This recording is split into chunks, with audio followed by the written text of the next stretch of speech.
Você já percebeu que uma simples mensagem no celular pode estragar o seu dia inteiro?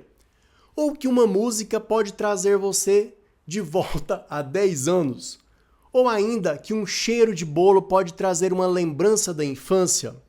O mais curioso é que nada disso acontece por acaso.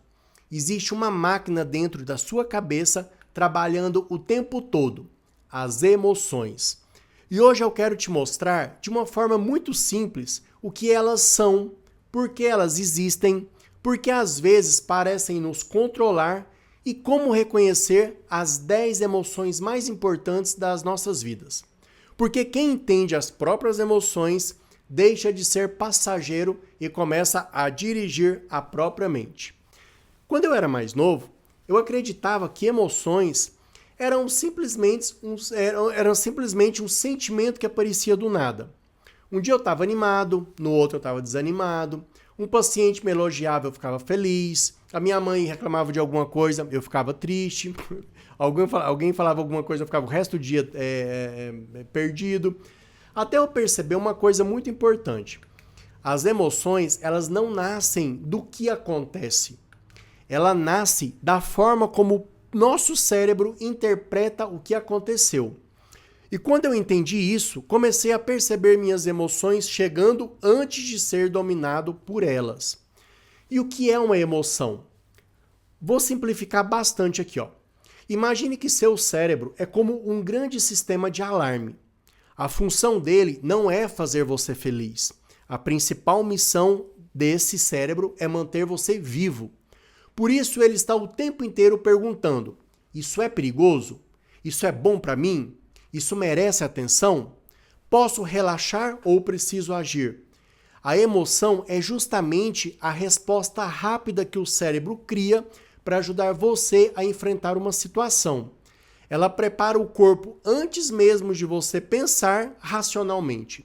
Seu coração acelera, sua respiração muda, seus músculos ficam tensos ou relaxados, sua atenção aumenta ou diminui.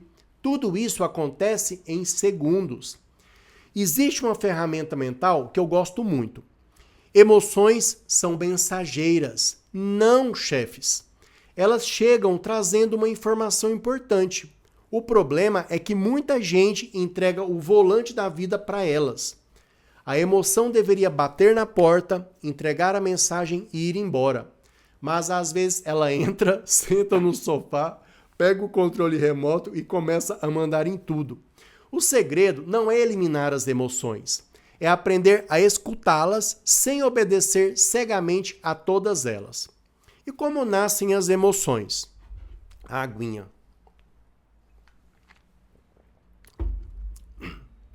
Geralmente eu tirava tomar água do vídeo. Aí um amigo meu falou assim: Rafael, por que você tira? Deixa, as pessoas têm que entender que você está bebendo água, que você precisa reabastecer ali a sua garganta. E aí por isso que eu deixei isso aqui, porque eu acho que aproxima eu de vocês. Gente, quase toda emoção, ela segue um caminho muito parecido. Primeiro acontece um fato. Depois o cérebro interpreta esse fato. Em seguida surge uma emoção. E só então aparece o comportamento. Imagine que seu amigo passa por você e não te cumprimenta. O fato é esse. Mas existem várias interpretações. Será que ele está bravo comigo? A ansiedade vem. Ele não me respeita. Raiva, ele não me viu. Ou a tranquilidade, né? Às vezes ele está distraído, nem percebeu. Gente, perceba que o fato foi exatamente o mesmo. O que mudou foi a interpretação a ele. É por isso que duas pessoas podem viver a mesma situação e sentir emoções completamente diferentes. E quais são as 10 principais emoções? Vamos conhecer as 10 emoções que aparecem com mais frequência nas nossas vidas. Existem várias outras, mas eu vou trazer as principais. A primeira é a alegria. A alegria aparece quando percebemos que algo deu certo ou quando conquistamos algo importante. Ela aumenta nossa energia, fortalece nossos relacionamentos e nos incentiva a repetir comportamentos que deram resultado. O problema é achar que precisamos estar felizes o tempo inteiro. Não precisamos. A alegria é uma visitante e não é uma moradora permanente. A tristeza, ela costuma aparecer diante de perdas, decepções ou frustrações. Ela faz a gente diminuir o ritmo, refletir e reorganizar a vida.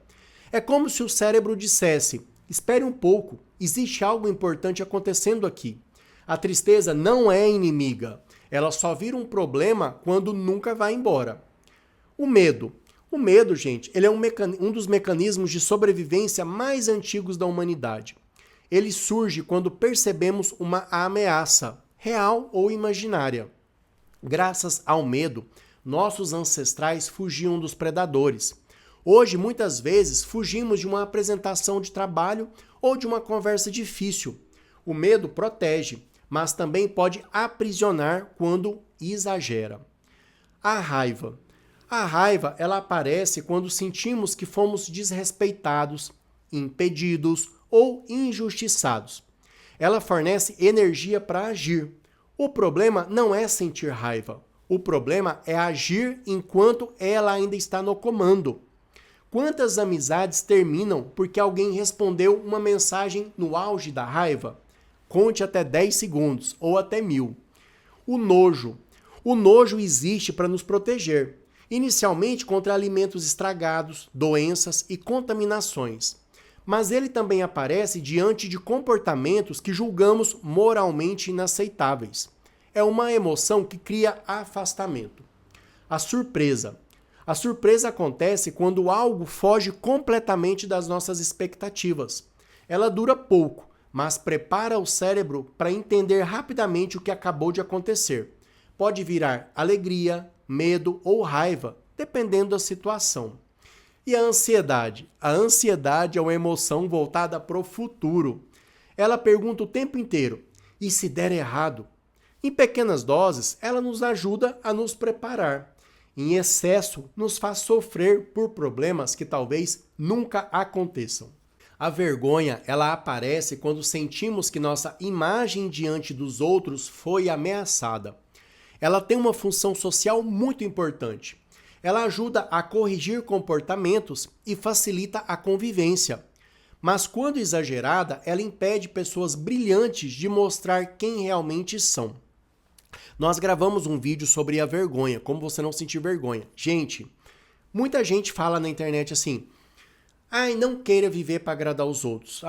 Tudo bem, você não tem que viver para agradar os outros, mas você precisa ter uma noção de que o teu comportamento ele pode ser mal percebido ou bem percebido.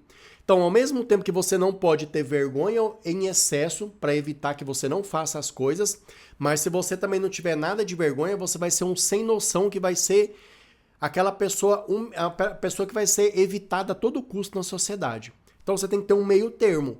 O que eu faço é o que eu gosto e não agride as pessoas. Então, você sempre tem que levar em consideração a percepção das outras pessoas também. Então, não são os extremos. E a culpa? A culpa ela vai surgir quando acreditamos que fizemos algo errado. Quando saudável, ela nos leva a pedir desculpas, reparar danos e nos amadurecer. Quando exagerada, faz a pessoa carregar um peso eterno, mesmo depois de já ter mudado. E o amor? O amor talvez seja a emoção, ou melhor, o conjunto de emoções e vínculos mais transformadores das nossas vidas. Ele fortalece laços, aumenta a sensação de segurança, favorece a cooperação e dá sentido à existência. Curiosamente, muitas vezes confundimos amor com paixão, dependência ou necessidade. Amar também significa cuidar, respeitar e desejar o crescimento do outro. E por que é importante eu reconhecer as emoções? Imagine você dirigir um carro sem painel. Você não saberia saber se está sem combustível, se o motor está superaquecendo ou se a velocidade está alta demais. As emoções são exatamente esse painel. Elas mostram o que está acontecendo dentro de você. Quem aprende a reconhecer emoções consegue responder melhor aos desafios, toma decisões mais inteligentes, melhora os relacionamentos e sofre menos porque deixa de reagir automaticamente. Eu quero deixar um desafio muito prático e simples aqui para vocês. Durante essa semana, 3 vezes por dia, faça uma pausa de apenas 30 segundos e pergunte: o que eu estou sentindo agora? Depois pergunte: o que provocou isso? E por último, essa emoção está me ajudando ou está me atrapalhando? Parece um exercício bobo, mas ele desenvolve uma habilidade chamada autoconsciência emocional. E quanto maior ela for, maior será seu autocontrole. Quase ninguém sabe reconhecer as emoções. E vocês sabem aquela cena clássica? A pessoa chega em casa emburrada, bate a porta, responde atravessado e diz: não aconteceu nada. Meu amigo, aconteceu tanta coisa que a emoção já fez mudança, trouxe sofá, geladeira e até o cachorro para dentro da sua cabeça. O problema é que nem ela sabe explicar o que está sentindo, a pessoa no caso. E é exatamente por isso que aprender a dar nome às emoções é tão importante. Uma emoção não define quem você é. Ela apenas mostra como seu cérebro está reagindo naquele momento. Você não é sua ansiedade, você não é sua tristeza, você não é sua raiva. Você é a pessoa que pode aprender a entender tudo isso. Quanto mais você conhece suas emoções, menos elas controlam sua vida. E eu quero terminar com uma pergunta. Qual emoção mais visita você hoje? Alegria, ansiedade, medo, raiva? Escreva aqui nos comentários porque eu quero saber. Gente, obrigado pela companhia. Não se esqueçam de se inscrever no canal, ativar as notificações e se cuidarem ao máximo, ok? Um grande abraço. Se cuide!